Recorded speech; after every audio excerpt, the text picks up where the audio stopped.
2017 ഫെബ്രുവരി 17 നടി ആക്രമിക്കപ്പെട്ട സംഭവത്തിൽ സുപ്രധാനമായ വിധി പ്രസ്താവമാണ് എറണാകുളം സെഷൻസ് കോടതി പുറപ്പെടുവിച്ചത്.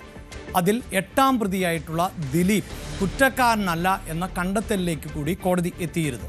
അടച്ചിട്ട മുറിയിൽ ആയിരുന്നു വിചാരണ നടപടികൾ പുരോഗമിച്ചത്. അതുകൊണ്ട് തന്നെ വിധി പ്രസ്താവം പുറത്തു വന്നതോടുകൂടിയാണ് പല വിവരങ്ങളും സാധാരണക്കാരായ ആളുകൾക്ക് ബോധ്യപ്പെടുന്നത്.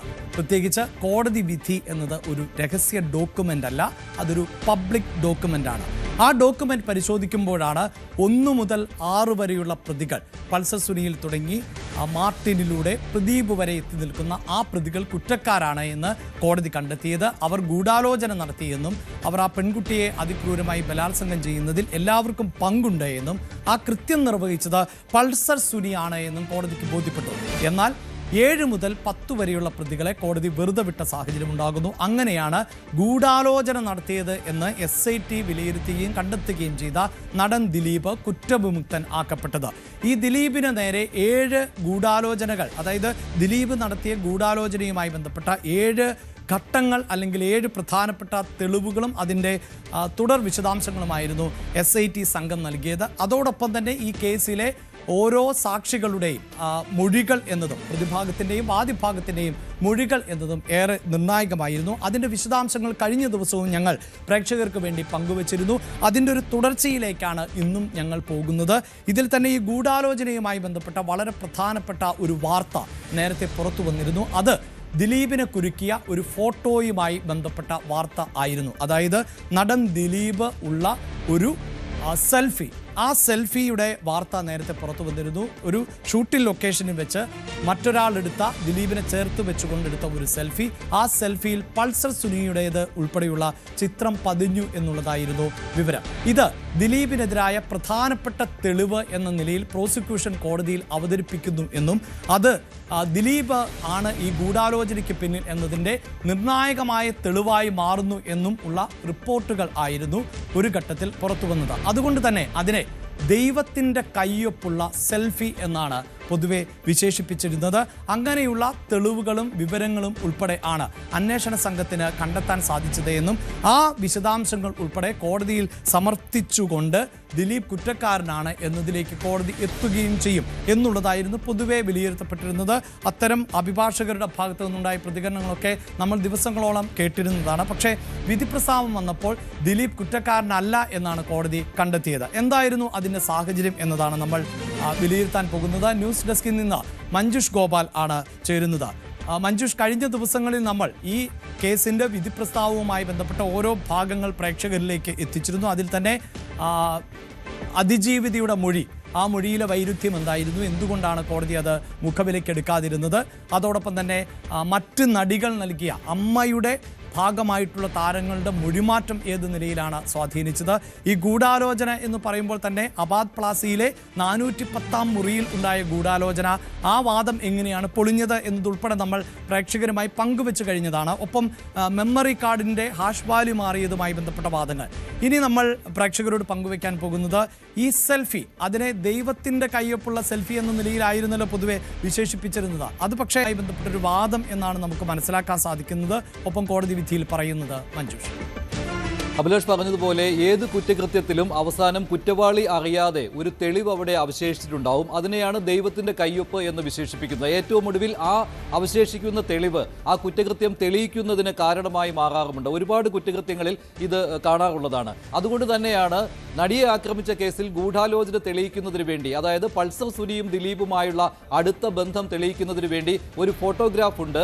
അതാണ് ജോർജേട്ടൻ സ്പൂരം എന്ന സിനിമയുടെ ഷൂട്ടിങ്ങിനിടെ, അത് കിണറ്റിങ്ങൽ ടെന്നീസ് അക്കാദമി തൃശൂർ, അത് 2016 നവംബർ 13 ഷൂട്ടിംഗ്, ജോർജേട്ടൻ സ്പൂരത്തിന്റെ ഷൂട്ടിംഗ് ടെന്നീസ് അക്കാദമിയിൽ നടന്നത്. അവിടെ വെച്ച് ഒരു സെൽഫി എടുക്കുകയുണ്ടായി ദിലീപിനെ വെച്ച് മറ്റു ചിലർ. അപ്പോൾ ആ സെൽഫിയിൽ ദൂരെ കാണാവുന്നത് പൾസർ സുനിയാണ്. ഇതായിരുന്നുവല്ലോ വാദം. അത് ഫോട്ടോഷോപ്പ് ചെയ്ത ഫോട്ടോയാണ് പോലീസ് എന്ന് പറഞ്ഞുകൊണ്ട് പോലീസിനെതിരെ വലിയ വിമർശനവും ഇക്കാര്യത്തിൽ ഉണ്ടായിരുന്നു. സ്വാഭാവികമായിട്ടും ഈ ഫോട്ടോഗ്രാഫ് കോടതിയിൽ ഹാജരാക്കുകയുണ്ടായി പ്രോസിക്യൂഷൻ. അതെന്തിനാണെന്ന് വെച്ചാൽ, ഒന്ന്, പൾസർ സുനി ജോർജേട്ടൻ സ്പൂരത്തിന്റെ നവംബർ 13, 2016 ഷൂട്ടിംഗ് സമയത്ത് ആ ലൊക്കേഷനിൽ കിണറ്റിങ്ങൽ ടെന്നീസ് അക്കാദമിയിൽ ഉണ്ടായിരുന്നു എന്ന് തെളിയിക്കുന്നതിന് വേണ്ടിയാണ്. അങ്ങനെ തെളിയിക്കുന്നതിന് വേണ്ടിയുള്ള ഏറ്റവും പ്രധാനപ്പെട്ട ഒരു എവിഡൻസ് എന്ന രീതിയിലാണ് ഈ ഫോട്ടോഗ്രാഫ് അവിടെ ഹാജരാക്കിയത്. ഈ ഫോട്ടോഗ്രാഫിൽ മറ്റൊരു കാര്യം എന്ന് പറയുന്നത് സ്വാഭാവികമായിട്ടും ഇത് ഫോട്ടോഷോപ്പാണ്, അത് പോലീസ് കൃത്രിമമായി ചമച്ചതാണ് എന്നൊരു വാദം പ്രോസിക്യൂഷൻ ഉന്നയിച്ചിരുന്നു.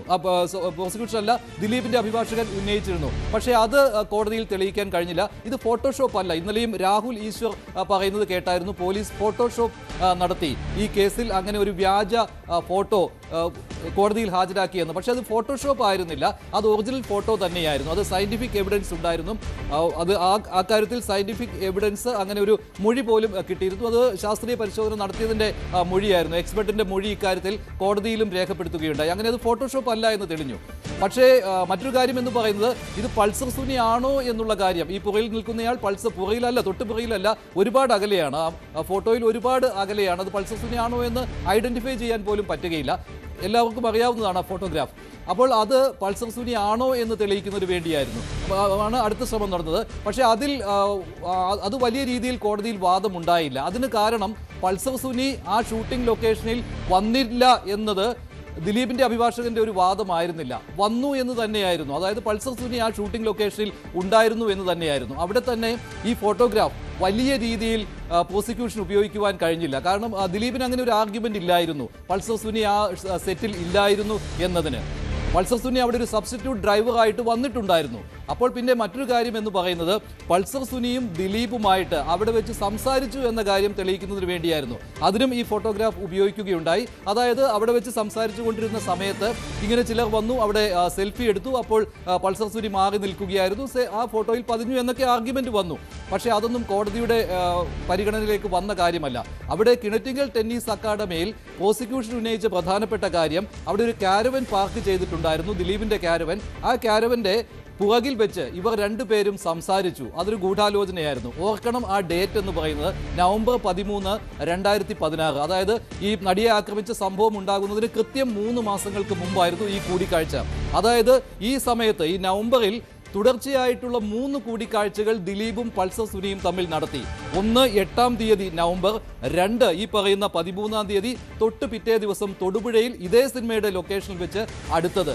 ഈ തുടർച്ചയായിട്ട് 3 കൂടിക്കാഴ്ചകൾ നടത്തുവാനും ഗൂഢാലോചന നടത്തുവാനും കാരണം ഇനി അധികം വെച്ച് താമസിപ്പിക്കരുത്, നടിയുടെ കല്യാണം ഉറപ്പിച്ചു കഴിഞ്ഞു, അപ്പോൾ അതിനു മുൻപ് കൃത്യം നിർവഹിക്കണം എന്ന കാര്യം പൾസർ സുനിയോട് ആവശ്യപ്പെടുന്നതിനും അതിന് വേണ്ട നിർദ്ദേശങ്ങൾ നൽകുന്നതിനും വേണ്ടി ദിലീപ് പൾസറുമായിട്ട് ഇങ്ങനെ കൂടിക്കാഴ്ച നേരിട്ട് നടത്തി എന്നുള്ളതായിരുന്നു. അവിടെ കോടതി ഉന്നയിച്ച മറ്റൊരു ചോദ്യം കൂടി ഉണ്ടായിരുന്നു. ഇങ്ങനെ ഒരു ഗൂഢാലോചന നടത്തുന്നവർ തമ്മിൽ ഇത്രയും പരസ്യമായിട്ട്, അതും ഒരേ സിനിമയുടെ സെറ്റിൽ ഏതാണ്ട് ഒരേ ആളുകൾ തന്നെയുള്ള സമയത്ത് ഇങ്ങനെ കൂടിക്കാഴ്ച നടത്താൻ അവർ തയ്യാറാകുമോ എന്ന കാര്യം ഉന്നയിച്ചിരുന്നു. അതിനും പ്രോസിക്യൂഷൻ മറ്റു കാര്യങ്ങൾ പറഞ്ഞ് ഒഴിഞ്ഞു മാറുകയായിരുന്നു ഇതിൽ. പിന്നെ ഇതിലേക്ക് വരികയാണെങ്കിൽ, ഫോട്ടോഗ്രാഫിന്റെ കാര്യത്തിലേക്ക് വരികയാണെങ്കിൽ, ഈ ഫോട്ടോഗ്രാഫ് ഒറിജിനലാണ് എന്ന കാര്യത്തിൽ സംശയമുണ്ടായില്ല. പക്ഷേ അത് പൾസർ സുനി ആണോ എന്ന കാര്യത്തിൽ ഉറപ്പില്ല. പക്ഷേ പൾസർ സുനി ആയിക്കോട്ടെ, അത് പൾസർ സുനി ആയിക്കോട്ടെ എന്ന് കോടതി സമ്മതിക്കുകയാണ്. പൾസർ സുനി ആണ് എന്ന് ഉറപ്പിച്ചാൽ പോലും ഇവർ തമ്മിൽ നേരിട്ട് അവിടെ കൂടിക്കാഴ്ച നടത്തി എന്നതിന് തെളിവില്ലാതായി പോയി. പിന്നെ ഈ ഫോട്ടോഗ്രാഫിന്റെ റിലവൻസ് പോലും കോടതിയിൽ ഉണ്ടായില്ല എന്നതാണ് യാഥാർത്ഥ്യം. അതായത് പുറത്ത് ഏറ്റവും അധികം ചർച്ച ചെയ്യപ്പെട്ട ഒന്ന്, പൾസർ സുനിയും ദിലീപും ഒരേ സെൽഫി ഫോട്ടോയിൽ ഉണ്ടായിരുന്നു. അത് ഈ ടെന്നീസ് അക്കാഡമിയിൽ ഷൂട്ടിംഗ് നടക്കുന്ന സമയത്താണ്. അതായത് കാരവൻ ഗൂഢാലോചന നടന്നത് ഇതേ സ്ഥലത്ത് വെച്ചാണ്. അപ്പോൾ ഒരു സെൽഫിയിൽ പൾസർ സുനി ഉള്ളത് ഇവർ തമ്മിലുള്ള ബന്ധത്തിന് തെളിവാണ്, ഇവർ തമ്മിൽ നേരിട്ട് കണ്ടതിന് തെളിവാണ് എന്നുള്ളത്. പക്ഷേ കോടതി ഇത് മുഖവിലക്കെടുത്തില്ല. കോടതി ചോദിച്ച ചോദ്യം, ഈ ഒരു ഫോട്ടോഗ്രാഫിൽ എന്തായാലും അവർ ഒരുമിച്ചില്ല, മറ്റു ചില ഫോട്ടോഗ്രാഫുകളും അവിടെ ഹാജരാക്കിയിരുന്നു. അതിൽ പൾസർ സുനി